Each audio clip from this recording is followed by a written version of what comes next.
We are less than 6 to 8 months from institutional money making its way into DeFi. What is this going to mean for XRP and the rest of the crypto industry? We are going to get into this. If you take a look at the financial institutions that are getting involved with crypto trading, private crypto funds, crypto ETPs, and so much more, it is mind-boggling the trillions of dollars that are about to flow into the space. Let's explore what could all of this mean for your holdings right now. Let's jump into this clip here by Cypress Demoticor. I think it's going to be massive, actually. And I'll probably go even slightly further than the other guys. I think we have now the tokenized cash version, call it what you like.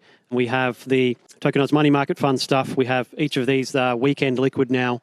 We have a large push now already into tokenized equities. We will get Clarity Act, SEC guidelines. We'll work out what we can do in DeFi, what's legitimate, what can scale in DeFi. And I think this is all like in the next 6 to 9 months, actually. And so I think if we today have something like $30 billion in tokenized real-world assets outstanding, in 12 months, we're going to be at like 300 billion. So I think you're just at that acceleration point. 10x growth in less than 6 to 8 months, ladies and gentlemen. What do you think this is going to be over the next 2 to 5 years? What kind of growth would we experience in that time period? Where regulation, liquidity, and others can come together, and we can move very, very quickly. So it's equities now. It will be tokenized broader funds at some stage. Like when I talk to the real money accounts, at some stage next year, one of the main ones that possibly starts with B is going to say, okay, here's like $50 billion fund, which is now all in tokenized space. And when after that, you'll get all the FOMO from all the others doing exactly the same, right? So we're just now at that tipping point in tokenized real world asset space. And the average person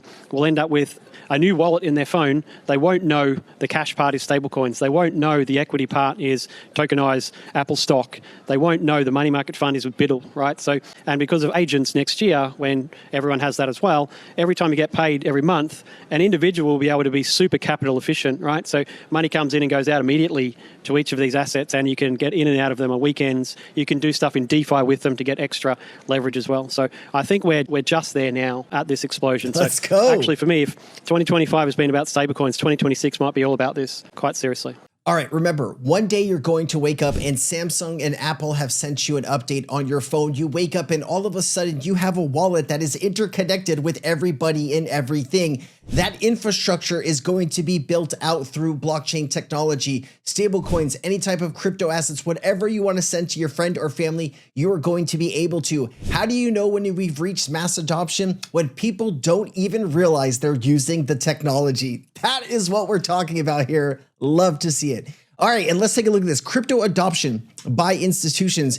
If you have a bank account here in America, chances are you have an account at one of these financial institutions. Bank of America, BlackRock, BNY Mellon, SIBO, Charles Schwab, Citi, CME, DBS, Deutsche Bank, Deutsche Börse, Fidelity, Franklin Templeton, Goldman Sachs, HSBC, Interactive Brokers, JP Morgan Chase, London Stock Exchange, MasterCard, Morgan Stanley, Societe Generale, UBS, Visa, and Wells Fargo. Everybody is going to be participating at some level. Some of these institutions are on a massive scale. When you take a look at the connections between Ripple and XRP, ladies and gentlemen, we know we have connections between Bank of America, BlackRock, BNY, SIBO, Charles Schwab, Citi, CME Group, DBS Bank, and Deutsche Bank.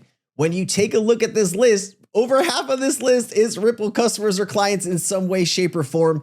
You also have Ripple and XRP and XLM and other assets replacing the current system that we use to send money, which is called SWIFT, which isn't so swift lately. Let's go ahead and play this and see the impact of what this is going to have on our day-to-day lives. The front office is automated. There's low latency.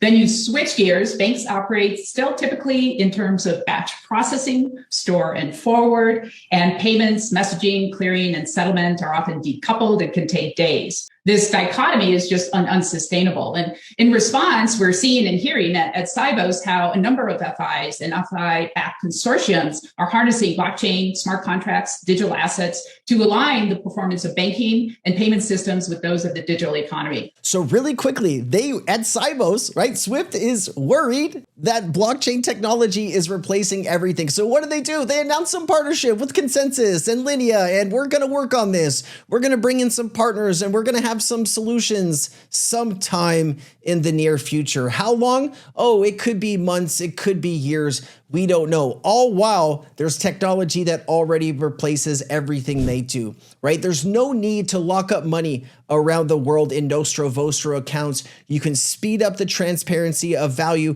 You can tokenize the value. You can move it at the speed of light, and you can lower the cost of sending that value by 90, 95% or even higher. What do you think the mid-size, smaller banks, credit unions are going to do? You think they're going to keep paying these bigger banks to use their rails? Or are they going to pick up the phone? They're going to call Ripple. They're going to call Circle. They're going to call some of these other blockchain infrastructure companies, and they are going to start using the technology on a massive scale. That's what we're talking about here. Total adoption, total annihilation of these older systems. And they're worried here at Swift and Sibos. That's why you have the innovation officer at Swift constantly attacking Ripple and XRP on X. What, like, doesn't this guy have something better to do with his time than just to trash talk, XRP people on X? No, he doesn't have a whole lot to do. The second takeaway I'd say is that the Internet of Value is beginning to crystallize. And let me start with a framework. Let's think of the old industrial flywheels that take a lot of energy to make a half turn and a full turn. But once they start turning, there's momentum and it's hard to stop them. So let's overlay adoption of blockchain and digital assets. They've proven value. So part of the first turn, feasibility, certainly. And now we're seeing these use cases get into the bottom of that first turn, economic viability. And there's some exciting initiatives we heard about at Sibos around interbank payments, delivery versus payments, for example, correspondent banking, messaging, cross-border, interbank, intrabank, intra-company. And importantly, when we get to the ESG, the S part, remittances. So lots of interesting energy there. And we're seeing cryptocurrencies like XRP, Stellar Lumens, and stablecoins like USDC playing an important role in getting that wheel to turn and deliver the internet. Wait a second. Let's back that up. Did she just say what I think she said? Hold on. I didn't have a small stroke, right? Hold on. S part, remittances. So lots of interesting energy there. And we're seeing cryptocurrencies like XRP, Stellar Lumens, and stablecoins like USDC playing an important role in getting that wheel to turn and deliver the internet of value. Also, the introduction of central bank digital currencies will accelerate the mainstreaming of digital assets. I'd say my third, coming to the crown jewel here, cryptocurrencies are gaining legitimacy as a new asset class. When the Bitcoin paper first came out, it was going to be the missing link, the internet of value, a medium of exchange. But as we know, Bitcoin failed as a medium of exchange for legal activities. And the pivot was to blockchain, distributed ledger technology as the new disruptor. Now we're seeing Bitcoin as in the lead as a new digital asset class, which has profound implications. It's been initially driven by retail investors. Now we're seeing institutional investors enter the game. And with institutional investors, you get more sophisticated demand. And that certainly is going to accelerate developments in decentralized finance. That is a bullish 2-minute clip if I've ever heard one. Wow, so much going on, guys. If you like the information, if you're feeling the vibe and the energy, let me know down below what you're thinking about all of this. This is kind of crazy. And then Ondo says the biggest opportunity in crypto, real world assets, 270 trillion. Yes, we'll take some of that. You got $30 billion on chain right now, and you have, hundreds of trillions of dollars about to come.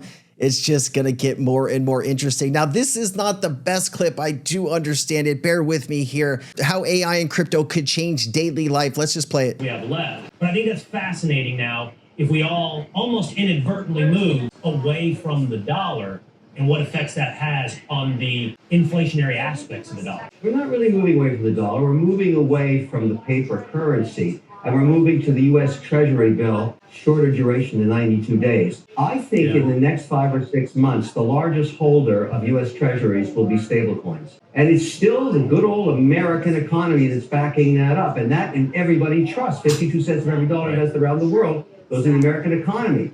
I think this is a good outcome. And I believe what I just told you will be rapidly moving forward because it will be law. It's not crypto land anymore. We have policy. I got it. I'm tempted to make you stand up because I need to know what's going on. I keep seeing these pictures. All right. Dude is weird. He's a little uncomfortable with the topic, so he talks about him wearing pants. Very strange. All right. Bill Morgan says, I have a strong feeling XRP spot ETFs would not be next. There's always delays when it comes to XRP. We are seeing HBAR and Litecoin ETFs now being rolled out this week, even with the government shutdown. So is XRP going to be next? I did go into this on the video that I made earlier today. It will come out the same day as this video. So if you want a detailed detailed breakdown of what's going on here, take a look at that video. If you just want to pause it, you know what? I'll read this to you. It is my understanding that 8A filings are just as important as S1 in getting these ETFs ready to launch. A quick catch up in terminology here. The 8-A formally registers ETF shares under the 1934 Act for Trading and Exchange, while the S1 registers them under the Securities Act of 1933. This morning, the New York Stock Exchange certified all the 8A filings with the ETFs above, aka the final step before shares start trading. But what about the SEC staff needing to greenlight the S1 registration statements? Here is the key. The issuers included language in their amended S1 that lets them automatically go effective after 20 days after filing. Typically, the issuer delays the S1 until the SEC takes them effective, but the legal default is the S1 goes automatically effective without the SEC intervention. That means the agency doesn't need to approve them manually, and the filings can go live on their own, even during a shutdown. We're also seeing some movement here with the Ripple escrow here. Normally, Ripple sends less than 300 million XRP 2 month to ODL and the ETP trust, etc. from Ripple Holdings and escrow. This month, it will be an estimated 650 million ever for the first time because maybe of the Evernorth deal. We're going to get more information and updates as this rolls out. You're also seeing XRP, XLAR, MXRP being discussed on CNBC. This is becoming more mainstream. Let's go ahead and better understand what's being said here, and let's talk about it. One of the first products that launched on top of our platform was MXRP. It is the first on-chain asset that allowed users to earn 10% yield on their XRP. So by passively holding XRP over a year, of course, there are risks involved. You can earn 10% on your XRP, and XRP holders love their XRP. They don't like to sell it. So if you hold for 6-7 years into MXRP, you will end up with twice as much money as you would otherwise, assuming, of course, like the returns continue over the years. So it's a very simple value proposition, and we need more of these products in order to onboard the world on chain. Because if you have assets that you cannot use productively, you cannot earn yield on, people will just much rather hold dollars and other currencies, right? So you need a good reason for people to come on chain and also hold their dollars on chain. I think yield is going to be the key driver for this kind of move. Remember, any type of these DeFi products always come with risk. You need to understand those risks before you engage. Please speak with a financial advisor if you're looking to do some of this to better understand what could happen if this company maybe goes up or broke. You know, there's always things that can happen. We have seen some of the biggest companies that could never fail in the crypto space go bankrupt overnight, whether it's a scam or some type of technology or some type of fraud. Know the risks before you engage, guys. But listen, there are so many incredible things happening around the crypto space. Thank you for being on this journey with me. I'm so happy to spend this time with you each and every day. I do consider it an absolute honor. If you got any value from this video, you can leave a comment down below and get in contact with me and the team. You can like the video. You can share it with a friend or family member. Just thank you so much for being here and making it to the end of the video. I will see you next time. Crypto Sensei, aloha. Nothing in this video should be taken as financial advice. This is for entertainment purposes only. I am not a financial advisor. Please seek financial advice if you need it. Let's get back to the video.